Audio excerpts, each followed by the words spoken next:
오늘은 종말에 하나님이 보호하시는 자, 종말에 하나님이 보호하시는 자, 이런 제목으로 말씀을 상고합니다. 하나님이 성도를 보호해 주시는 것은 일상 속에서도 계속되지만 오늘 본문은 특별히 가장 처절한 상황에서도 하나님은 성도를 보호하신다라는 언약을 발표하시는 말씀입니다. 그렇기 때문에 가장 처절한 상황이 언제 오느냐? 마지막 때 오는 거예요. 종말에. 그래서 우리 그리스도인들은 종말 신앙을 가지고 있습니다. 마지막 순간의 환난에서도 하나님이 건져주시고 또 그 땅 끝에 우리들에게 주어질 새 땅과 새 나라에서 우리를 어떻게 구원을 완성하시는지를 성경은 말씀하고 있는데, 오늘은 구약인데도 불구하고 신약의 그 마지막 때의 환난과 구원을 아주 여실히 보여주는 그런 중요한 단어들이 여기 다 포함되어 있어요. 그렇기 때문에 단순하게 우리의 삶 속에서 좀 어려울 때 도와주시는 정도가 아니고, 이거는 극한 재앙과 환난, 오늘 본문에 보면 그러한 재앙과 환난에서 구원하신다고 하는 아주 중요한 그 계시입니다. 그렇기 때문에 우리가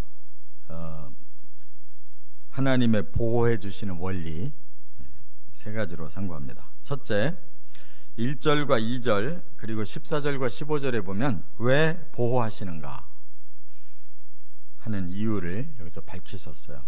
뭘 보고 성도들에게 보호를 해주시는지 그 근거가 여기 1절, 2절 또 14, 15절에 나오는데, 1절에는 지존자의 은밀한 곳에 거주하는 자다 이렇게 말씀합니다. 이 지존자가 바로 하나님이시고 은밀한 곳이 하늘 성소를 말하는 거예요. 그리고 가장 은밀한 그 부분을 지성소라고 말합니다. 이 땅에서도 성소는 하나님의 전인데, 성소까지는 일반 제사장들도 들어와서 날마다 그 제사를 위해서 그 향을 피우고 또 불을 켜고 또 떡도 놓고 합니다. 그러나 지성소, 그 안에 휘장친 그 안에 지성소는 하나님이 계시는 곳이기 때문에 아무나 들어갈 수가 없고, 1년에 딱 한 차례 대제사장이 모든 죄를 씻기 위해서 그 지성소를 들어가서 그 하나님의 법궤 속죄소 앞에서 피를 뿌리는 겁니다. 그럼 그것은 이 지상에 있는 이 지성소인데, 이거는 예표예요. 본체는 하늘의 지성소, 하나님만이 거하고 계시는 그 은밀한 곳에 누가 거주한다? 성도가 거주한다 그랬어요. 그러니까 우리가 그 믿음, 하나님의 그 지존자의 은밀한 곳에까지 우리 성도들이 거기서 하나님과 함께 한다고 하는 믿음은, 이건 그냥 보통 믿음이 아닌 거예요. 우리는 하나님의 자녀가 돼서 하나님과 함께 거한다는 이 비밀의 말씀을 믿는 자예요. 또 1절 하반절에는 전능자의 그늘 아래 사는 자 그랬어요. 전능자가 사시는 하나님의 나라에 그 하나님의 그늘, 그러니까 하나님의 보호막 속에서 살고 있다는 거예요. 이렇게 믿는 자가 구원을 받는 것이다 그 말이에요. 그러니까 그냥 내가 주체가 돼서 살다가 좀 어려운 일 당하면 잠시 하나님의 그늘에 이렇게 들어가는 정도가 아니에요. 지존자의 그 비밀한 곳에 아예 거주하고 하나님의 그 그늘 아래 아주 사는 이런 믿음을 가진 자가 하나님께 보호를 받는다 그 말이에요. 또 그렇게 하나님을 여기 2절에는 고백을 하는데, 하나님이 나의 피난처고 나의 요새고 내가 의뢰하는 하나님이십니다 라고 고백하는 자가 바로 이런 보호를 받는다 그랬어요. 그러니까 하나님께 가야 영원한 피난처가 되고 영원한 요새가 되고 영원히 내가 의뢰해도 좋을 그런 분이십니다. 이렇게 고백하는. 그러니까 천국이 머리에 없는 사람은 이런 고백을 할 수가 없어요. 저는 영원히 하나님께 가서 살겠습니다. 하나님만 나의 피난처고 요새고 하나님만 의뢰할 수 있는 구원의 주체이십니다. 이렇게 고백할 수가 있어야 된단 말이에요. 또 14절에 가보면 하나님은 더 구체적인 마음의 표현을 원하셔요. 그래서 14절에는 그가 나를 사랑한 즉 그를 건지리라 그랬어요. 하나님과의 관계는 사랑의 관계. 이 사랑은 부모나 자식 간에 또 부부 간에 형제 간에 이렇게 나누잖아요. 가장 가까운 사랑, 하나님과의 사랑은 그거보다도 더 심오한 아가페예요. 아가페.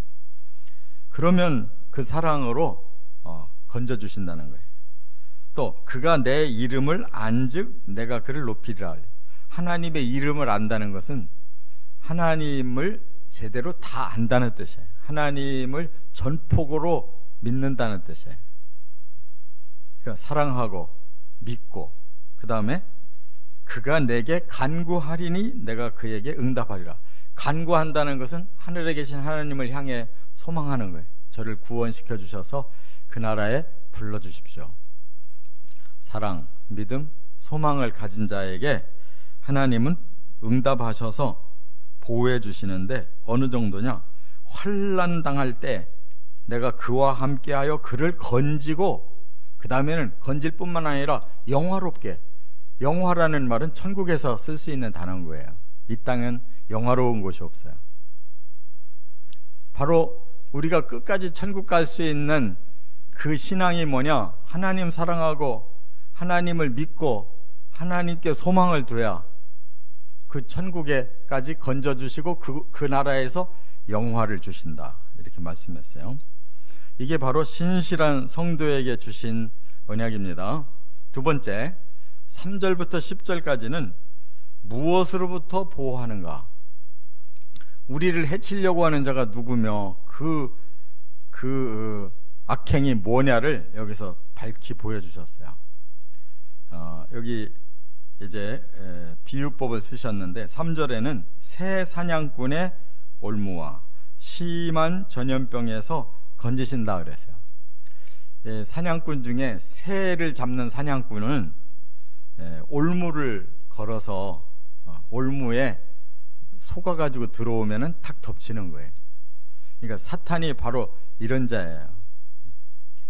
그 날아다닐 수도 있는 그 샌데도 불구하고 그를 어디로 끌고 오냐면 먹이를 줘서 그걸 먹도록 끌어들여요. 그런데 그 먹이를 먹는 순간 덮친단 말이에요. 그러면 못 날아가고 거의 꼼짝 못하고 갇혀요. 사탄의 방법이 바로 이런 겁니다. 전염병은 모든 사람들을 한꺼번에 다 싹쓸이를 할 수 있는 재앙을 말해요. 그러니까 사람이 어쩔 수가 없어요. 지금 우리가 겪고 있잖아요. 이 정도 코로나는 아주 약한 거예요. 구약에서는 이걸 보고 연병이라고 해요.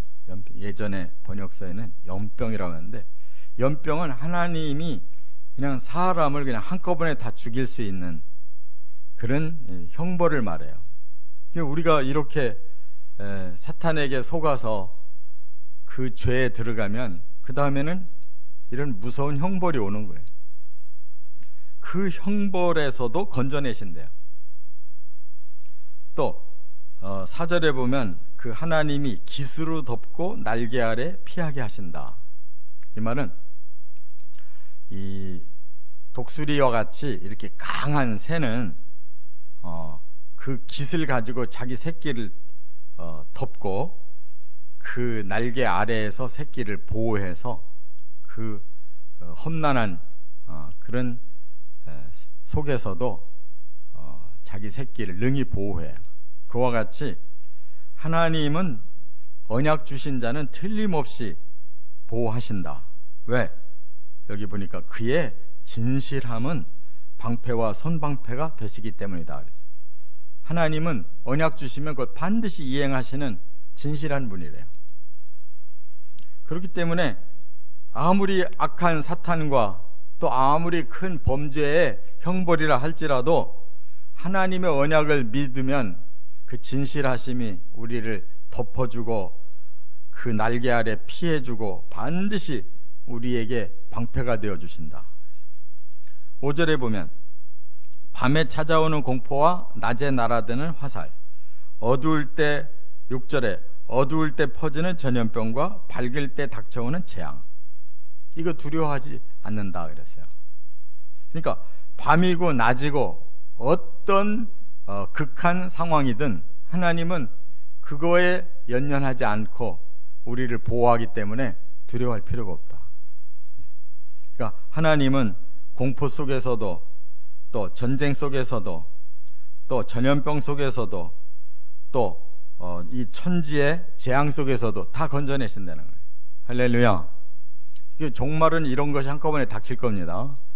거기서 구원은 하나님의 날개에 피하는 방법밖에 없어요. 7절에 보니까 1000명이 왼쪽에서 10,000명이 오른쪽에서 엎드러진다. 이 말은 그냥 사람들이 다 죽어나가는 상황이라는 거예요. 인류가 다 멸망하는 상황이라는 거예요. 그러나 거기서 아무리 재앙이 온다 할지라도 그 재앙을 막아주신대요. 악인들이 반드시 보응을 똑똑하게 보도록 공의의 심판을 내리신대요. 이게 바로 성도예요. 만인이 죽어도 성도는 살려낸다. 악인들을 대신 보응해서 반드시 그 심판으로 갚으시고 아무리 무서운 재앙도 거기서 살아나도록 우리를 보호하신대요. 9절에 보면 여호와가 피난처시고 지존자이십니다라고 고백하는 자에게 화도 재앙도 건져내시고 15절에 보면 환난도 건져내신다.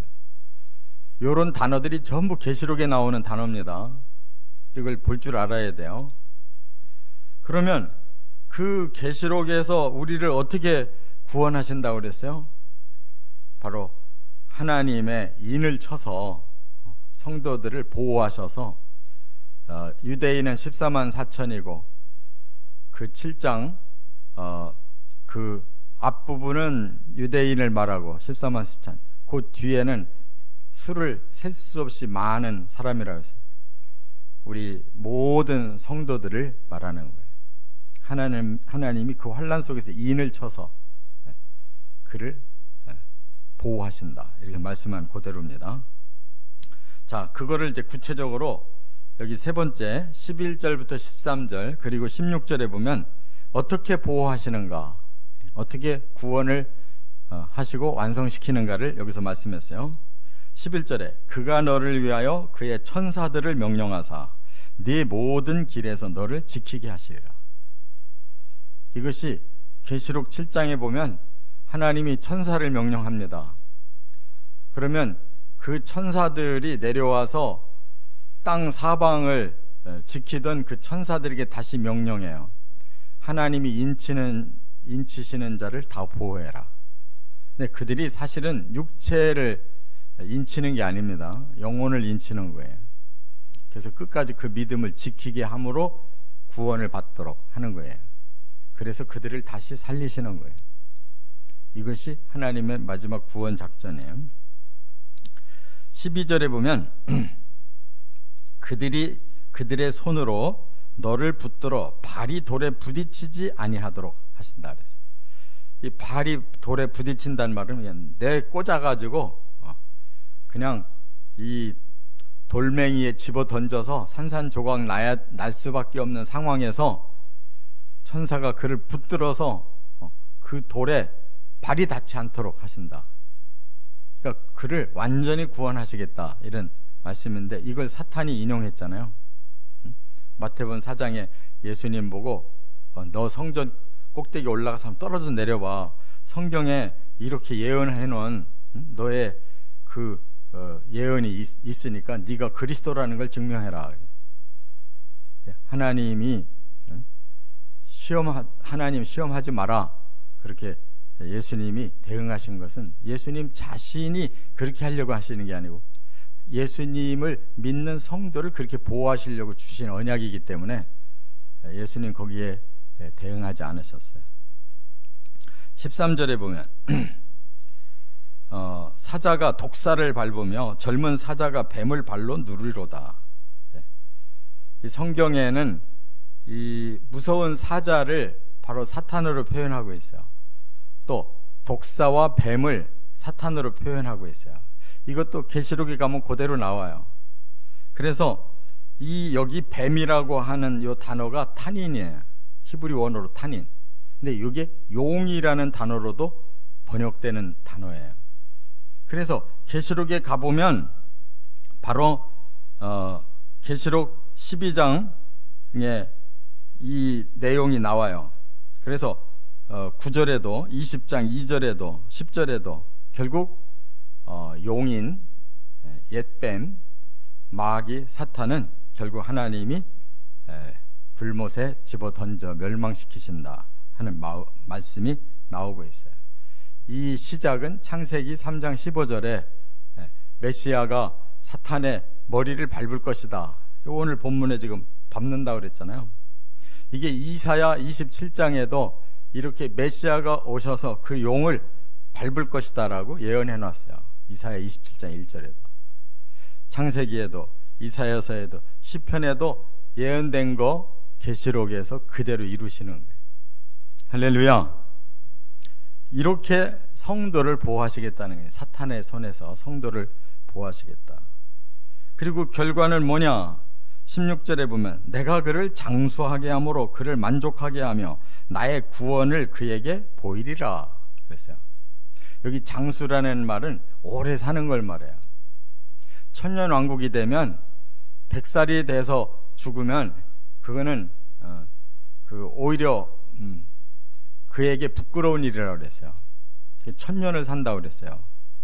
근데 하나님은 그것이 지상의 회복을 예언하신 말씀이고, 진짜 하나님이 원하는 건 하나님의 나라에서 하나님과 함께 사는 것을 하나님은 본체로 주신 거예요. 그렇기 때문에 우리는 이 장수가 이 땅에서 뭐 100살 산다는 것이 아니에요.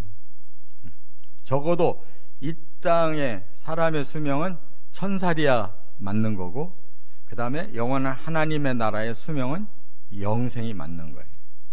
그래서 여기에 그를 만족하게 하고 그의 구원을 그에게 보여줄 것이다. 구원이 완성되면 어떻게 사는가를 하나님이 보여줄 것이라고 그랬어요. 여기 1절부터 16절까지가 전부 성경에 종말에 이루어질 심판과 구원의 완성을 다 보여주고 있잖아요.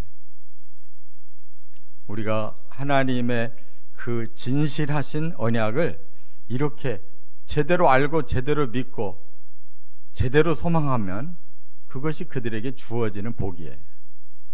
이 복을 받으시기를 주의 이름으로 축원합니다.